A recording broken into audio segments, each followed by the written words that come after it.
Channel. So ಇವತ್ತು ನಾವು ಗೋವಾದಲ್ಲಿದ್ದೀವಿ. ಸ್ವಲ್ಪ ಲೇಟಾಗಿ ಇಂಟ್ರೋನ ಸ್ಟಾರ್ಟ್ ಮಾಡಿದ್ದೀನಿ. ಬ್ರೇಕ್ಫಾಸ್ಟ್ ಎಲ್ಲ ಮುಗಿಸ್ಕೊಂಡು ಸೊ ಇವಾಗ ಆ್ಯಕ್ಚುಯಲ್ ಗೋವಾಗೆ ಎಂಟ್ರಿ ಕೊಟ್ಟಿದ್ದೀವಿ. ಸೊ ನೀವು ನೋಡಿರ್ಬೋದು ಎಲ್ಲ ಫೋಟೋದಲ್ಲಿ. So this is coconut tree road ಅಂತಲೇ ಫೇಮಸ್ ಈ ರೋಡು. ನೋಡಿ full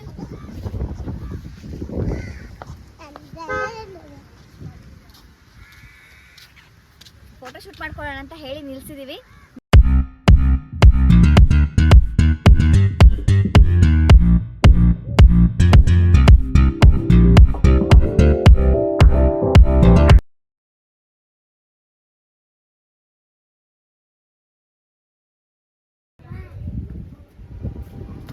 Good evening guys.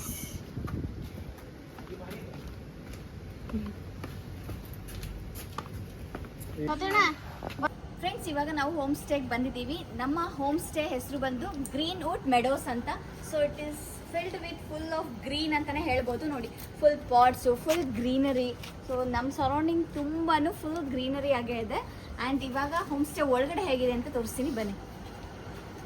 So ಇದು ಔಟ್ಸೈಡ್ ಪಾರ್ಟ್. ಸೊ ಎರಡು ಕಡೆನೂ ಸೋಫಾಸ್ ಇದೆ. So that you can accommodate ಎರಡು ಸೈಡ್ ಕೂತ್ಕೊಂಡು ಆರಾಮಾಗಿ ಆಚೆ ಬಾಲ್ಕನಿ ವ್ಯೂ ತೊಗೊಳ್ಬೋದು. ಸೊ ಇವಾಗ main door.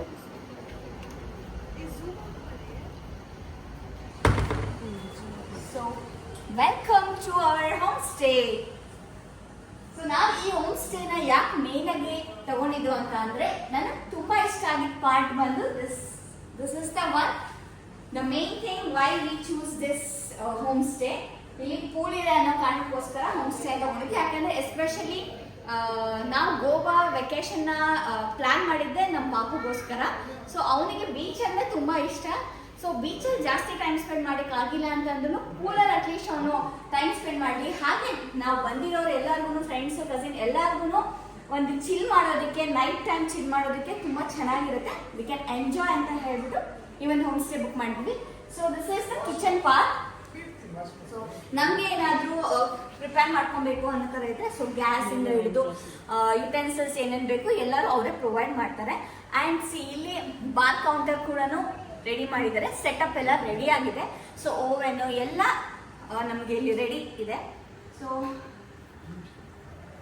And one more thing is like swimming pool attached ಆಗಿ ಬೆಡ್ ಇದೆ. ಸೊ ದ್ಯಾಟ್ ನೀವಿಲ್ಲಿ ಕೂತ್ಕೊಂಡಾದ್ರೂ ಕೂತ್ಕೊಂಡು ಸ್ವಿಮ್ಮಿಂಗ್ ಪೂಲ್ ವ್ಯೂ ಸಿಗುತ್ತೆ ನಿಮಗೆ. ಇದೊಂಥರ ಆ್ಯಡೆಡ್ ಅಡ್ವಾಂಟೇಜ್ ಅಂತಲೇ ಹೇಳ್ಬೋದು. And coming to the room part.